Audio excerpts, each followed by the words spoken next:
A'udhu billahi minash shaitanir rajim. Bismillahir rahmanir rahim. Les amis, assalamu alaikum. Voyez-vous le piège des hadiths? Parce qu'il y a un piège. Et ces pièges, si vous n'arrivez pas à les découvrir, vous allez tomber bien évidemment parce que c'est un pas. Les hadiths dites authentiques ou les hadiths dites compatibles avec le Coran. Comment allez-vous refuser les hadiths qui sont compatibles avec le Coran, les hadiths qui sont bien évidemment traités comme étant une révélation aussi? Allah subhanahu wa ta'ala, selon eux, a doublé sa révélation à la fois dans le Coran et dans les hadiths. Toutes ces choses-là, il faut essayer d'aller mollo doucement. Regardez ce qui se cache derrière. Parce que si vous n'arrivez pas à découvrir ce qui se cache derrière, vous allez tout simplement y tomber. Premièrement, vous devrez comprendre que le Coran, comme Allah subhanahu wa ta'ala, suffit comme Seigneur pour une personne qui croit en Allah, bien évidemment. S'il croit en Allah subhanahu wa ta'ala, Allah subhanahu wa ta'ala est celui qui chaque musulman et chaque croyant plutôt se suffit d'Allah comme Seigneur. Et dès lors que la personne se suffit d'Allah comme Seigneur, doit normalement aussi être en mesure de comprendre qu'il n'y a d'autres vérités en ce qui concerne la religion d'Allah que ces paroles, les paroles d'Allah subhanahu wa ta'ala, les propos d'Allah subhanahu wa ta'ala qui se trouvent dans son livre. Allah subhanahu wa ta'ala dit à son messager de nous dire que awalam yakfihim an anzalna alayka al-kitaba yutla alayhim, ne leur suffit-il pas, n'est pas suffisant pour eux. Et ce n'est pas suffisant pour eux que nous avons fait descendre jusqu'à toi le livre et qu'il leur est communiqué. Ce livre qui contient tout, bien évidemment, en ce qui concerne de la religion, tout s'y trouve là-dedans. Pour la personne qui porte foi en Allah, c'est suffisant.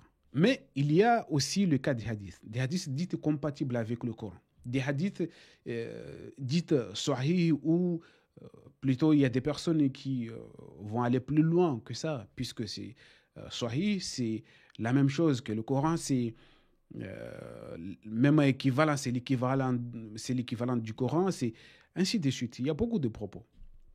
Et ce sont ces hadiths qu'il faut absolument que vous les croyez, comme vous croyez le Coran. Le piège qui se trouve là-dedans, dans ces hadiths, dites hadiths compatibles avec le Coran, il est où le piège? C'est tout simplement que si vous regardez, si vous lisez parfois les hadiths, vous allez trouver dans plusieurs hadiths, auquel soit c'est un bout de verset, c'est encore du verset qui est retiré et qu'on a fabriqué d'un hadith, et qu'on a fabriqué un hadith, soit ce sont l'essence d'un verset qui sont transformés en hadith pour vous dire que, écoutez, regarde, ça vous ne pouvez pas le nier parce que c'est compatible avec le Coran. Le Coran al-Karim n'a pas besoin d'être compatible avec n'importe quelle parole humaine.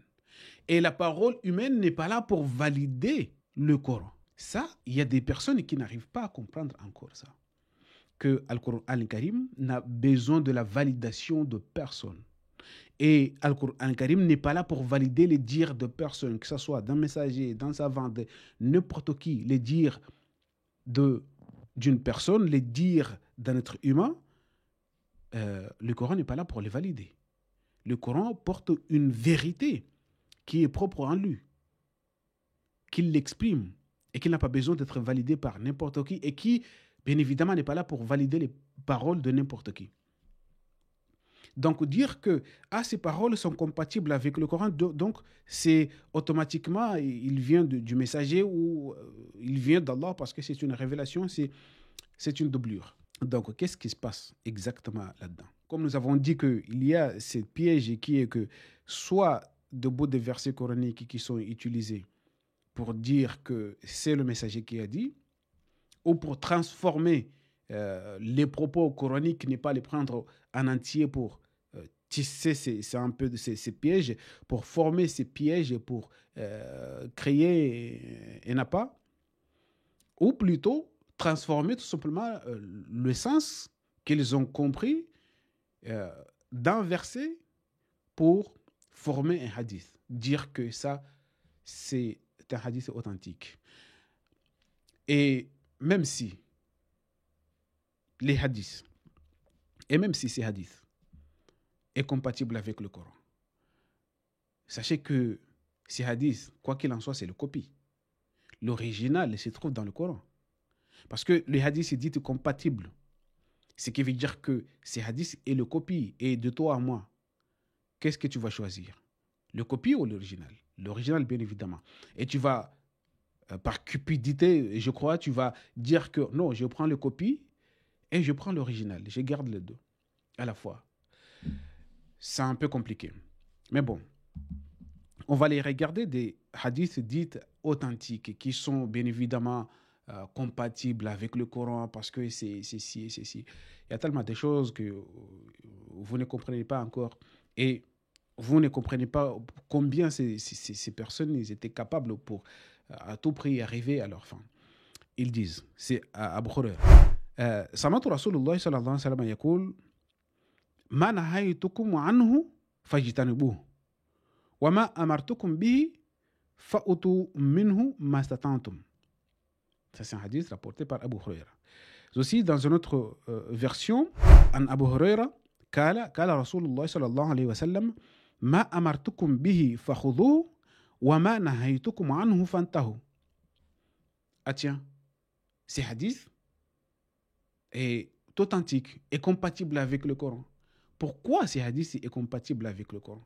Parce que c'est un verset coranique auquel on l'a pris et on a coupé des mots ici pour former un hadith. Allah subhanahu wa ta'ala yaqul wa ma atakumur rasul fakhudhu wa ma nahakum anhu fantahu. C'est un verset coranique. Et ces hadiths est issu de ces versets, c'est le même style. C'est le même style, ce sont les mêmes propos. وَمَا أَتَاكُمُ الرَّسُولُ فَخُذُوهُ وَمَا نَهَاكُمْ عَنْهُ فَانْتَهُوا. Et vous savez, Abu Huraira, qu'est-ce qu'il a dit? Ma amartukum, ce qui veut dire, il sous-entend par là que c'est le prophète qui a dit Ma amartukum bihi fakhudhuhu wa ma nahaytukum anhu fantahu. Ah tiens, c'est une copie-collée. Et pourquoi Allah subhanahu wa ta'ala va doubler ses propos, à la fois dans le Coran et dans le hadith, dans ce qu'il dit Abu Huraira comme dans ce que vient dire Abu Huraira comme étant c'est le messager d'Allah qui a dit, parce que c'est une répétition et c'est la même chose. Mais aussi vous allez trouver ces genres de hadith, ces genres de hadith qui dit que lamma qadallahu al-khalq, dès lors qu'Allah subhanahu wa ta'ala finit la création, qu'est-ce qu'il a dit? Kataba andahu fawqa al-arsh, il a écrit auprès de lui au-dessus de al-arsh. Qu'est-ce qu'il a dit? Inna rahmati sabakat ghadabi, mon amour rayonna devance ma colère. Ça aussi est rapporté par Imam al-Bukhari et Imam Muslim. Ça aussi c'est un verset coranique. Vous pouvez trouver dans le verset, vous pouvez trouver qu'Allah subhanahu wa ta'ala dit kataba ala nafsihi rahmati annahu man amila minkum su'an bi jahalatin ila akhir.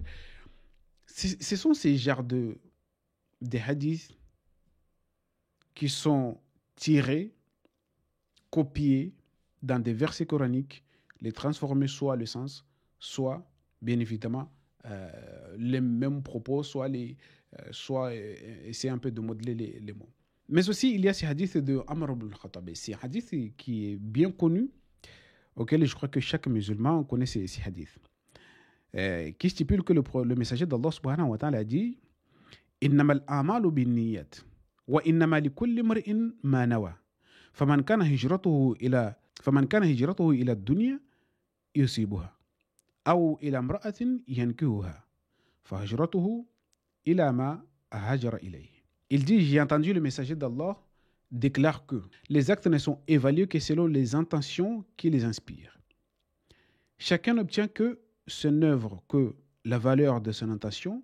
Quiconque a émigré dans le but d'acquérir des biens terrestres ou d'épouser une femme n'obtiendra de son émigration que le fruit de son intention.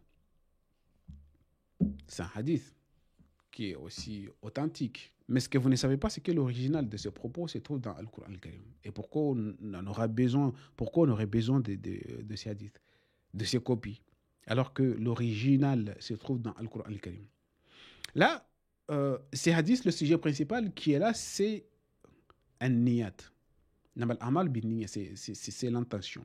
Le terme an-niyat n'est pas utilisé dans Al-Qur'an al-Karim. Dans le Coran, il y a un terme plus puissant que niyat qui est utilisé. C'est le terme irada. Irada, c'est le désir intense. C'est quelque chose une fois que tu as utilisé le terme irada ou que tu utilises le terme irada, c'est